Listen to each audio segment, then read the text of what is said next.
because it was a big week in terms of film news, and the number one place we have to start is with all the happenings in the world of of Warner Media Discovery, of HBO Max, and the new president of Warner, David Zaslav, making a lot of changes in terms of the future of the company, some big, some small. I think where we'd like to start out is in terms of all the different projects that have been canceled in the past week or so. Most notably, I think the one that a lot of people have spent a lot of words on lamenting on the internet is the cancellation of the Batgirl movie. Yep. One that has $90 million behind it, and many movie stars, including Leslie Grace, who's going to play Batwoman, or Batgirl rather, Michael Keaton, who was set to reprise his role as Batman, Brendan Fraser, who was set to play the villain in the movie. For that one. A lot of things that people were excited about with it, and now, despite dropping $90 million on the film, it will no longer be released, not just in theaters, but not on HBO Max either. They're essentially turning this entire movie into a tax write-off. But it wasn't even the only project canceled by the brain trust over at HBO Max. The recently completed Scoob prequel is also not coming out. The LeBron James produced House Party remake that was supposed to come out next month is not coming out. And several recently announced projects, including the Wonder Twins, have been canceled under David Zaslav's tenure. Art, let's start here. What do you think about all these different cancellations from HBO Max? Terrible. I don't understand. I don't know, my tax credits, I guess, I don't know how you're going to get more money not releasing a movie that's already finished. I think it's disrespectful to the filmmakers you work with, but considering a lot of the other things that this man said about, I don't know, every streaming service from Netflix. Netflix pretty much said, screw you, Martin Scorsese. This man came out and said, screw you, Clint Eastwood. Like, what? There is no, if you're not going to respect the older filmmakers, why would any younger filmmakers want to come work with you? Just looking back at this right here with Batgirl, the directors, Alina and I were like, aren't these the guys who did Bad Boys for Life? Miss Marvel. Bro, and Miss Marvel. And yeah. That's not a good look for you to be taking young filmmakers who are getting hits elsewhere and just telling them, continue to go elsewhere. You're going to, if you come with me, you're going to end up working and not even seeing your finished product. That's just terrible. It makes absolutely no sense to me. In terms of a lot of the other movies, Scoob had to record their score because you heard about this? They already paid the musicians. So even though they heard it was canceled, everyone still showed up for the day and recorded the score for a movie that no one's ever going to see. But they had already been paid for it, so they showed up. It makes no sense to me, Zach. Like, yeah, it's crazy. I mean, I just like, you know, the film industry in particular is weird because it's so much of a collision of art and commerce, and it takes several, you know, dozens of craftspeople, maybe hundreds of craftspeople to do their art at, you know, whatever expert level they're on, to try and like pull together this creative vision, and that's ultimately like that it can just be all wiped out because it's gonna affect the bottom line of this company, and that it will never be seen as a result of that is very bizarre. And I think it's something that is concerning for people who are just fans of media, that media can be so easily erased, even if it's been made. Like I just find it hard to believe that this is the most financially sound decision that a company can make now. You know, like what weird laws exist that they can just erase a $90 million movie, not even like put it out on HBO Max? So this new people said the last people were wrong, and the last people said the last people were wrong. So you just got to wait for the next people to tell you that these people were wrong. Like, it's just constant mistakes after constant mistakes. Do you really think this is for tax reasons, or do you think they're just doing a hard reboot on wanting to, as he said, fully go the Marvel style, make sure everything's connected, and the way that they want to connect it is not going to include this version of Batgirl. So before you even start liking her, she's gone. But how is the Flash still okay? Bro, they just put a warrant out for this man, and everyone who's working on the Flash says that is A-okay. I'm I don't get what's going on over there, man.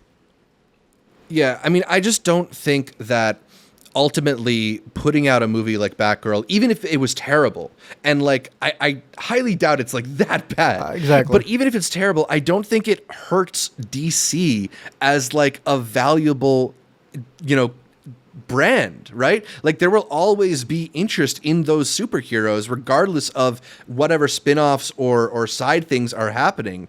And I get the idea of wanting to go in a different direction than your predecessors, but it's just such a hard pivot so suddenly that removes the agency of these filmmakers so drastically that it's shocking. And, I guess Christopher Nolan was right when he was saying that, like, where's he you at? Can't trust this company, right? He moved over to a company that's putting its movies in theaters. And that trailer looks so beautiful before Nope. Does. Which I came up with a theory, though. I'm going to have to tell you later why it plays before Nope. Nope's. We're still getting our Nope Let Us Explain, by the way. It's coming. But we just keep coming up with new things, Zach. Nope is a movie within the universe of Nope, Zach. I'm gonna have to explain that to you later. That's not even a spoiler. That's just the whole thing right there. But yeah, this is sad, dude. I don't know. I'm very disappointed because you and I think, woke up with a bunch of other people that day looking forward to a call.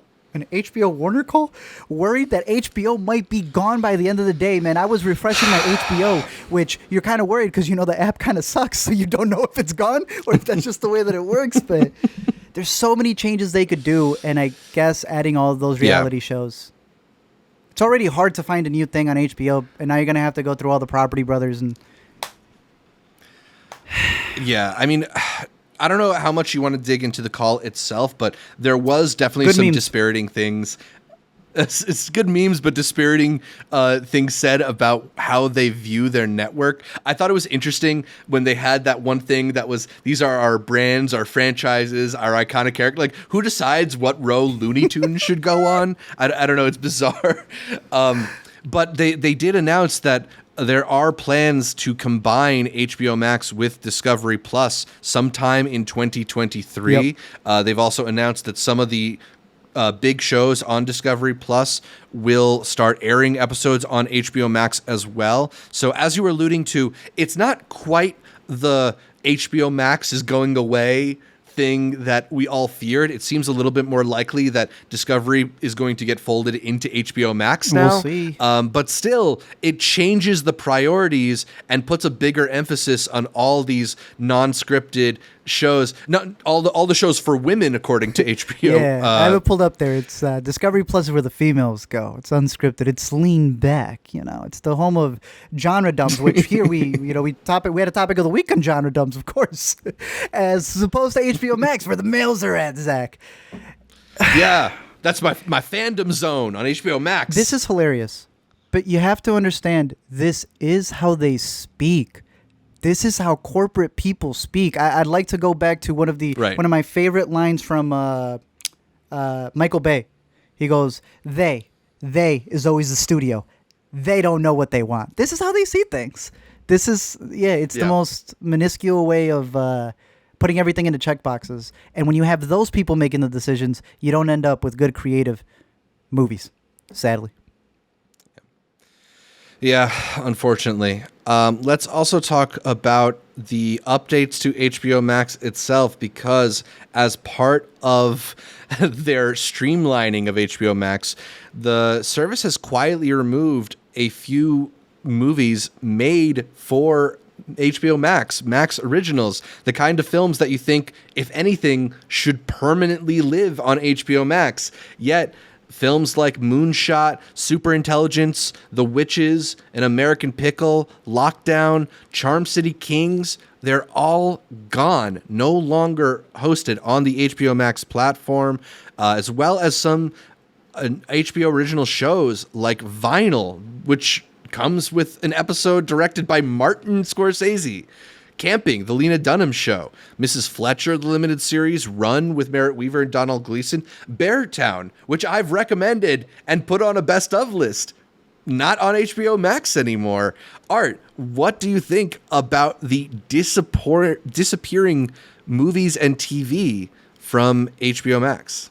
Part of me feels like we've been getting this a lot. Like Harry Potter leaves all the time and they rent it out somewhere else and then they bring it back.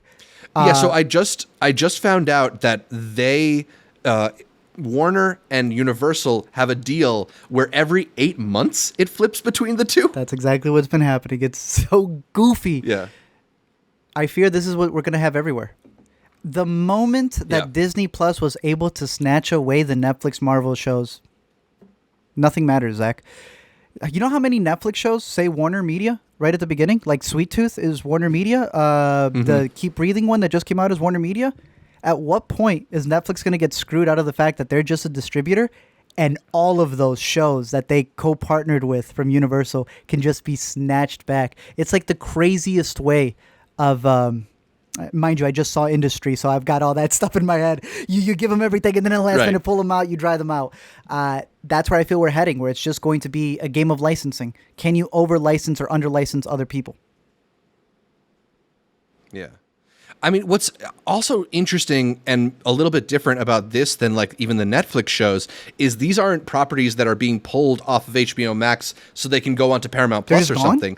They're just being pulled from HBO Max. They're just on VOD now. Oh, but they're still on VOD. Yes. Okay, it's not like a Disney The Vault. Well, they're hiding I don't know. them. I don't think Camping is on VOD. I'm not sure. Maybe it is, but dear. like, it's just lame. I don't know. It's just a way I feel that's going to be the new way to build hype. Take it away, leave it gone for a bit, and then it brings back. It's like the McRib. We're going to be treating these streaming properties like McRibs. Yeah.